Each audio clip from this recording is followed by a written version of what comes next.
Hi, എൻ്റെ പേര് ശരത്. ഞാനിപ്പോൾ കറൻ്റ്ലി യു കെയിലാണുള്ളത്. 2024 സെപ്റ്റംബർ ബാച്ചിൽ ഞാനിവിടെ യു കെയിൽ വന്നു. കറൻ്റ്ലി ഇപ്പോൾ ഞാൻ പഠിക്കുന്നത് MSc മെക്കാനിക്കൽ എഞ്ചിനീയറിംഗ് ആണ്, യൂണിവേഴ്സിറ്റി ഓഫ് ഈസ്റ്റ് ലണ്ടനിൽ.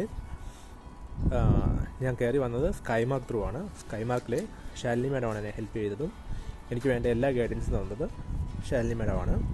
സോ നമ്മുടെ സ്കൈമാർക്ക് ഈ വരുന്ന 14-ാം തീയതി എഡ്യൂ കോൺക്ലേവ് എന്ന് പറഞ്ഞൊരു പ്രോഗ്രാം ചെയ്യുന്നുണ്ട്. സോ എല്ലാവരും പങ്കെടുക്കാൻ പറ്റുമെങ്കിൽ പങ്കെടുക്കുക. കാര്യം ഒരു നല്ല പ്രോഗ്രാമാണ് എന്ന് പറഞ്ഞാൽ നമുക്ക് പുറത്തേക്ക് പോകാൻ താല്പര്യപ്പെടുന്ന എല്ലാവർക്കും ഒരു നല്ല ഒരു ഐഡിയ കിട്ടും. എങ്ങനെയാണ് കാര്യങ്ങൾ ചെയ്യേണ്ടത്, എന്താണ് കാര്യങ്ങൾ, എങ്ങനെ കൊണ്ടുപോകണം കാര്യങ്ങളിൽ, നമ്മൾക്ക് വേണ്ട എല്ലാ ഡൗട്ടും അവിടെ ക്ലിയർ ചെയ്ത് തരുകയും ചെയ്യും. സോ എല്ലാവരും പങ്കെടുക്കുക. നല്ലൊരു ഓപ്ഷനാണ്.